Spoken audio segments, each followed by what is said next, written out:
The U.S. Supreme Court rules the Trump administration can fire more than half of the Department of Education's workforce. Plus, Harvard University goes to court challenging $2.6 billion in government funding cuts. Hi, everyone. I'm Sean Caleb, sitting in for Anand Naidu, and you're watching The Heat.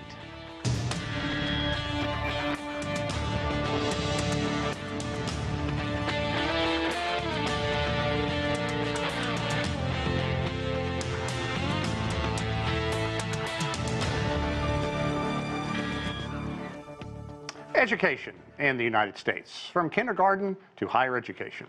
It is facing various challenges. Public schools are dealing with declining enrollment, government cuts in funding, as well as resources, and there are concerns about diversity, equity, and inclusion initiatives, as well as the influence of political agendas on what is being taught in the classroom.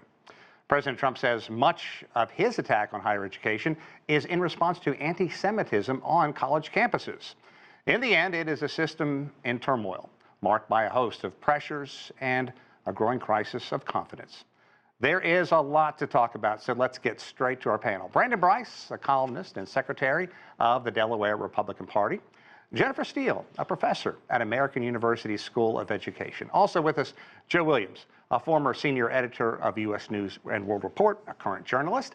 And Peter Cunningham served in the U.S. Department of Education as an assistant secretary for communications and outreach during the first Obama administration. Peter, I want to start with you. As we talked about, the highest court in the land has cleared the way for the Trump administration to go in and fire half of the employees who work for the Department of Education. I want to get to that in a bit. But for an international audience, let's kind of put this in perspective.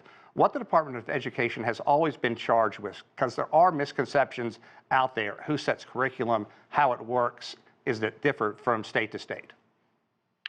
So broadly speaking, the department did a couple of things. One is that it increased access to higher education through student loans, Pell Grants, et cetera. The GI Bill, we have a long history that goes back at least to the Truman era of trying to help more young people get into college, and the Department of Education did that. At the K-12 level, the department, for the most part, incrementally began addressing inequities that exist in education, that inequities, lower income kids, less money would be spent on their education, for example. Students with disabilities, school districts and states weren't doing enough to deal with students with disabilities. English language learners, they needed extra help. Rural students, they needed extra help. So little by little, the department has added some of these responsibilities for addressing inequities. And what's happening now is it's kind of interesting, because at the higher ed level, the Trump administration is expanding its power to dictate curriculum, admissions policies, even who gets to run the school at the University of Virginia, for example.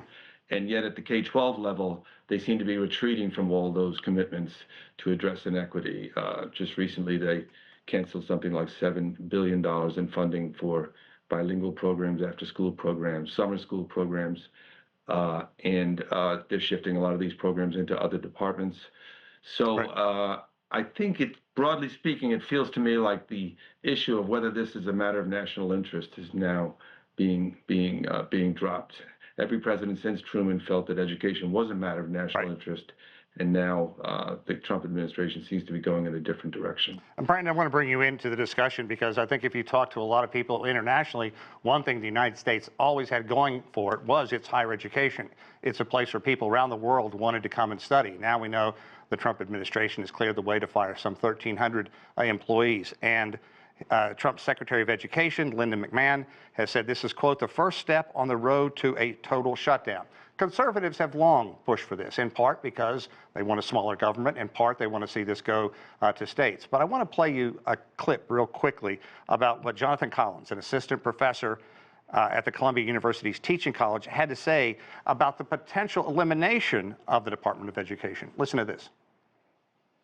Regardless of what the Trump administration is doing and saying right now, states have been in control when it comes to education. Now, what this means is that control gets exacerbated even further, because we have seen in the past that the Department of Education would try to use the ability to allocate grants to put states in competition and to incentivize states around some form of a national reform agenda. Now, that's gone.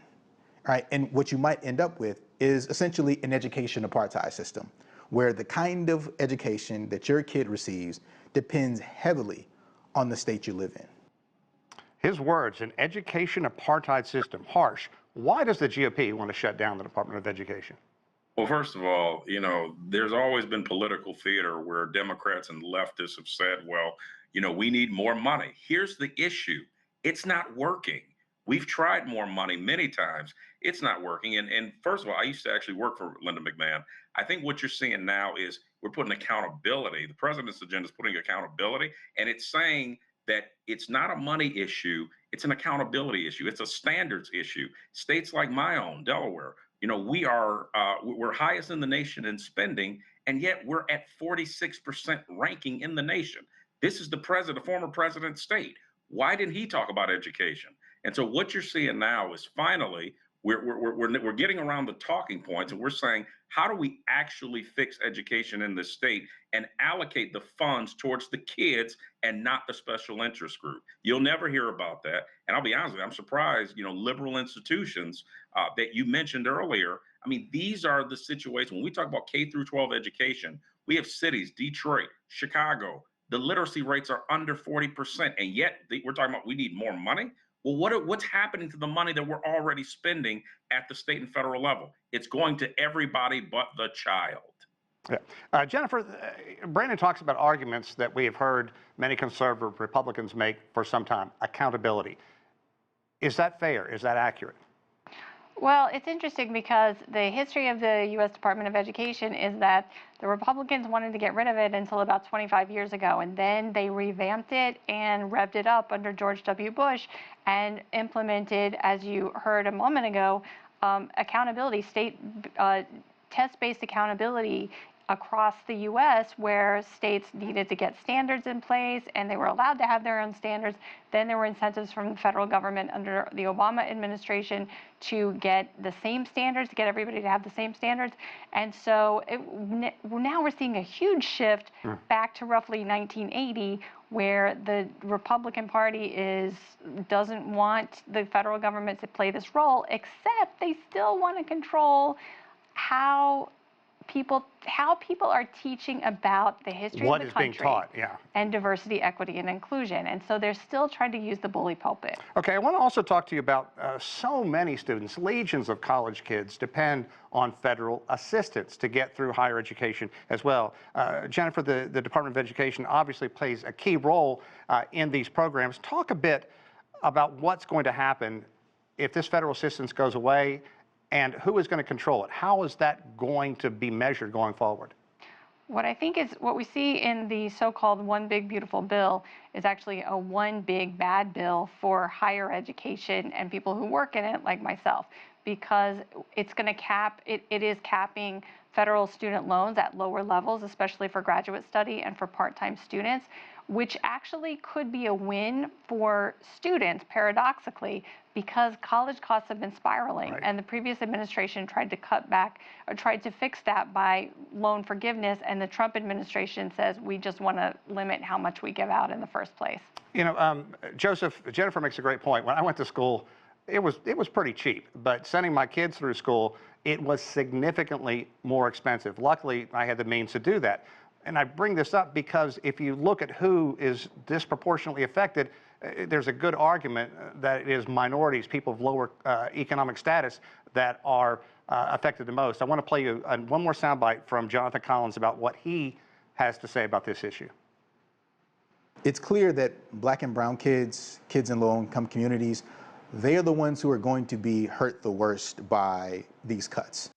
And so with the potential shrinkage of federal aid to support, college attendance, now some kids who would be able to be that first generation college student, that dream could suddenly die. And so, this is going to be these cuts are not just, headlines on newspapers. These cuts are things that we are going to feel on Main Street. Joe, your thoughts? Well, I think he's exactly right. Two things. I mean, when I first started going to college way back in the Stone Age, certainly the tuition bill was way, way lower. Even then, my father still had a heart attack when he opened up the first one from my college, even though it's a fraction of what I paid for my daughter to go to college. And I think that the elimination of the Department of Education is going to really affect black and brown students who disproportionately depend on things like Pell Grants, things like federal loans, things like parent loans to get that higher education, get that diploma. And eliminating the Department of Education does not do anything to help improve kids go to college, to help improve their chances of going to college. In fact, it harms them not only by making student loans more inaccessible for black and brown kids who we know on average have lower household incomes and go to schools that are lower financed, but it's also going to be a problem for K to 12 because you're not, regardless of what anybody says, all schools are not funded equally. And returning it back to the state level is only going to bake in a lot of inequities. And it's kind of curious to me about what the special interests are that your guest was talking about. Who are they? Certainly, with the Department of Education, special interests don't just include black and brown kids, but they include kids with autism, like my son. They include disabled kids. They include kids who need some support and who need the federal government to come in and compel states to do what they aren't going to do on their own. Brandon, I'm lucky. I have this monitor here where I can watch all four of you while people are speaking, and you've been very focused on these very passionate arguments. Let's talk about this potential reduction and the potential closure of the Department of Education. How is the Trump administration going to address these cuts in federal assistance? Well, I mean, I think they're already doing it. I think the challenge is creating the message. When your guest earlier was talking about, what impact this has, here's the reality. I mean, when you look at public education across the standards, single moms are fighting to get their children in charter schools and Catholic schools. You know why? Because the schools stink. You know why they stink? Because there's no level of accountability and their kids don't feel safe. These is one factor. The other factor is, let's be realistic. Every kid, every student shouldn't necessarily go to college. When you look at where are the jobs tomorrow that we're preparing for today? You got so many kids majoring in degrees that won't even be around in the next 10 years. You know why? Because of AI and automation. So I think we've got to be realistic when we're saying, when you look at the skilled trades job with their shortages, these are where young people should invest their time, not in either a college that doesn't guarantee you a job, or realistically sending a kid to college when they're unprepared or underskilled. Let's talk about those issues before we start talking about sending more money to solve a problem and instead to beef up somebody's bank account. Okay, Brandon, to follow up on that, I interviewed an expert the other day. He's talking about what you're talking about in terms of AI, needing the best and the brightest to come to the United States, get their education, find U.S. jobs. And a lot of those kids are in Asia, in India, and in China. And with the Trump administration rejecting visas and not wanting students internationally to come to the United States, do you think it's going to put the United States in a position it's going to regret in a decade while other nations make huge leaps in AI? Well, that's a great question because, part of that is, what are we teaching our kids? Instead of DEI doesn't build bridges or doesn't build high rises. You know what builds high rises?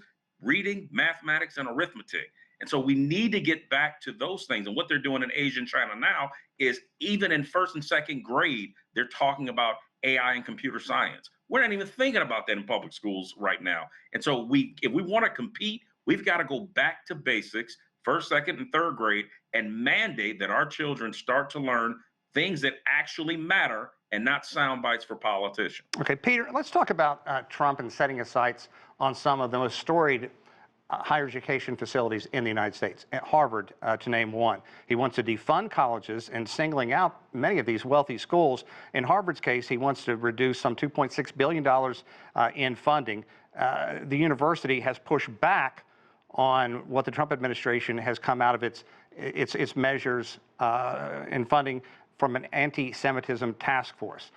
What does this do? What does it do to the reputation abroad? And does this have a potential chilling effect?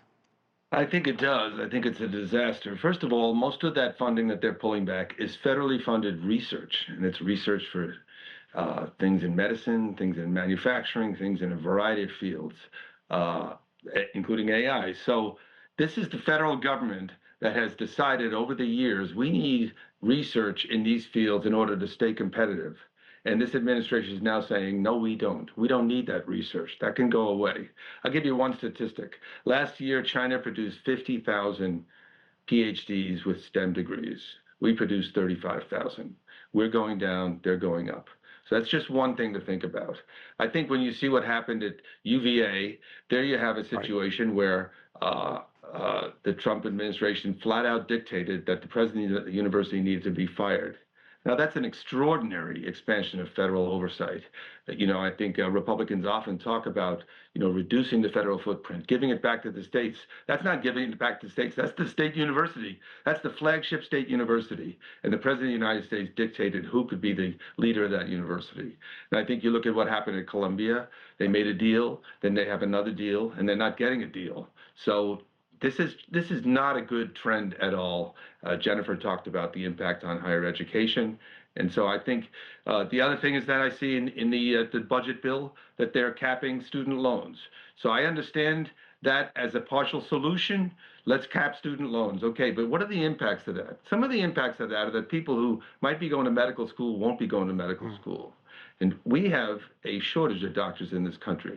So you cannot attack these problems with a sledgehammer. You have to attack them with a scalpel. Yeah. There are solutions to reducing college costs that require sacrifice on the part of everybody, including the higher education sector. But simply eliminating student loans for a whole class of people is not the answer. Well, Peter, to follow up on that, there are allegations of heavy-handed treatment. The U.S. State Department is now investigating Harvard to see the way that it has been sponsoring its international students and researchers. To your point that you just talked about, and also to my point earlier, if the U.S. wants to be the leader in AI, what does this have the potential to do? I think it has the potential to slow us down at a time when we need to be going faster. I think we all know that AI is coming, and we don't know what it means. Many of us who have jobs today may not have jobs tomorrow. We don't know what it means for the students. We don't know what they should be studying. So we need to be investing in this, not retreating from it. And this is essentially a retreat. Jennifer, you're an educator, and we've talked kind of in broad terms about the University of Virginia, what went on there. To be specific, there was this DOJ, Department of Justice, civil rights investigation into the way that university handled its diversity, equity, and inclusion initiatives. The university was basically told, you have two choices. Either you lose millions of dollars in federal funding or resign, and the president chose to resign. In your circles, when you do go to conferences, talk to other educators, what do they say about this current environment going on now, and specifically about that case? People are shocked and worried when they see the federal government dictating who can run a university, as Peter is saying. I think to this question of artificial intelligence and what this means for higher ed, I think the Trump administration is pushing an agenda that's already happening in the larger global economy because of AI, because of automation. And if higher ed and K-12 are not thinking very carefully about how are we preparing students for the jobs of the future, which is not just computer science, because a lot of those jobs are going away. It's jobs that are about understanding people, working with other people, and doing high-level strategy. That means changing how we teach at the K-12 level. It means changing how we teach in higher ed and making sure, as actually the Trump administration is pushing in the new bill, in making sure that people are prepared for tasks in the workforce. Brandon, the Trump administration says it targeted Harvard because of political bias, resistance to DEI programs, and also anti-Semitism allegations. The federal judge who's been presiding over this case said that the Justice Department's arguments are simply mind-boggling. And it put this in perspective. An Associated Press NORC poll came out recently in May and found that 56% of adults in the U.S. do not support what President Trump is doing to higher education. How do you respond to that? Well, first of all, any anti-Semitism towards anyone is wrong and shouldn't be tolerated. And I wish I wish we had that back in the 50s. The unfortunate piece, and I actually agree with my colleagues on this part, I do think that's an overreach of government. I do not think that is that should be the president's call. But again, any form of discrimination shouldn't be tolerated. And I would think that it shouldn't take the president to determine that. It should take the school's board and trustees to say, hey, we're not going to stand for this. And they didn't do that. But again, is this an overreach of government? I actually agree with that. As a small government guy like me, Right. I do not think this, for this specific reason, I don't think this is the president's call. Okay, so you talk about that being an overreach, Brandon. Is there going to be any fallout? Because we have seen time and time again, Trump can push through whatever he wants. He can lean on Republican lawmakers, anybody who would go against him, and threaten to put somebody up against him in a primary. So he has this incredible power just to make people do things that perhaps, I'm not saying they would, but perhaps would not do under normal circumstances. Well, when you think of most voters who are in higher ed, I'm in education myself, but when you think of most voters who are in, the higher ed, they're probably not voting for Trump.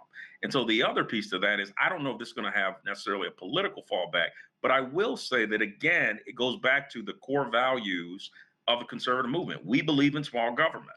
And so when you say the leader of the free world telling, a college what to do, even though I think it's the right thing he's doing, is that the role of a U.S. president? And that's where the question mark happens. Okay, Joseph, if you look at it, colleges in virtually every state in the union, all 50 states, hamstrung by these sweeping cuts to research funding. During the first 6 months of the administration, federal agencies, National Institute of Health, National Science Foundation, canceled more than 4,000 grants. You have to think this is going to have some kind of effect down the line where people are going to look and say, well, how did we get to this point? And they're going to say, well, we cut funding. Well, absolutely. And it's so ironic that we have a guest talking about how anti-Semitism is wrong and discrimination anywhere is wrong. That is essentially DEI. I mean, let's be honest about it. Diversity, equity, and inclusion is at its core trying to teach people not to discriminate. And I think it's become a straw man for a lot of these cuts that are actually going to make America dumber again. I mean, we're going to fall behind in the number of engineers we produce. We're already right at 15 or 16, according to OECD, the Organization for Economic Cooperation and Development. We're way behind in math. We're way behind in English. We're way behind in a lot of areas, including tech research. And part of that is due to the fact that we do have such a political football in this funding. We're talking about things that benefit everyone. We're talking about the internet that was developed on a college campus. We're talking about vaccines that were developed by PhDs and by MDs and by people who have advanced degrees and are looking very seriously at these sorts of things. So I think in addition to just being punitive and just not really considering the big picture here, we've got a president and a movement that's contrary to everything that they say that they stand for, including small government. This is not small government. It's never been small government. I think that the conservative argument that they're for small government has always been a fallacy, and I think this just makes it plain. Peter, I want to talk about kids and after-school programs because they've always been so important to communities, especially for working parents, single parents. And earlier this month, the Trump administration withheld more than $6 billion in federal grants for after-school and summer programs, as well as literacy and education language instruction. Now, $1.3 billion was freed up, but this, after rare pushback by GOP lawmakers, that they wrote to Donald Trump and said we need to have some kind of funding for these students.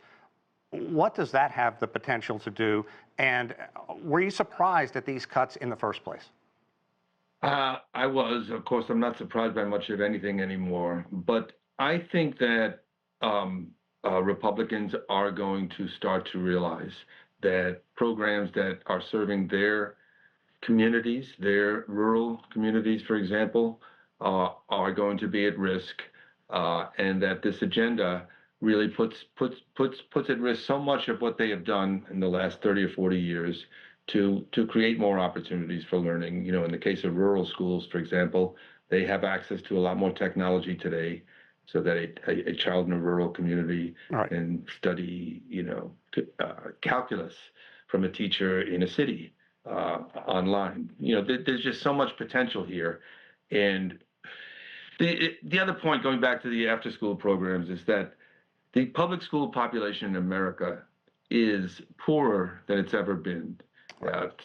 During the Obama administration, where I served, The percentage of kids on free and reduced lunch went over 50% for the first time. It's also more diverse than it's ever been. So the needs are greater.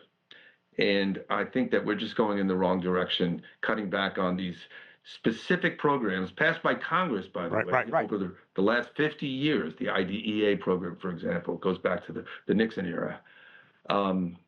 These programs were set up specifically because states and districts struggled to deal with these special populations. So, and they welcome that help, and they welcome it today. And districts, across the country, in red states, red areas, rural areas, they're going to start to feel this. And I suspect that message is going to start being heard in Washington. Right now, what looks like just tough leadership that cut back on education is very soon going to start affecting real people in real schools, probably starting this fall, I would guess. Yeah. Jennifer, give me about a minute's worth of reaction. We've talked so much about what could be perceived as negative issues, but one reason to look forward and say, look, there is, for people who say this is wrong, that there is hope for higher education and public education in the United States. This is an opportunity. What we have is an opportunity to adapt and rethink, because it's a very hard time to be a college administrator right now, but if you are a college administrator, the stance to take is that we have to fight for true diversity, equity, and inclusion, which means equity and inclusion of diversity, equity, and inclusion of thought, of ideas, of perspectives, of people working together, listening to one another. And that's an American value. Pursuing science objectively is an American value. Asking questions and pushing people's perspectives using evidence is an American value. And that is what college administrators need to line up behind. And that's not Republican or Democrat. That's the opportunity that we have. Okay, Brandon, I'll give you the last word. You have 30 seconds. Tell me why this is not unfair to students who are in the most desperate of need, public school students. Because I actually agree, this is an opportunity to highlight a flashlight on where we actually are in education. How do we actually fix public education or fix our higher ed system and actually put merit back into this equity phenomenon that clearly you've heard today? Okay. I want to thank our panel. Great discussion. I thank you all for listening to one another and feeding off of one another. We hope to bring you guys back again. This is going to be an issue that is not going away. And that does it for yet another edition of The Heat. I'm Sean Caleb's here in Washington, D.C. I want to thank all of you for watching.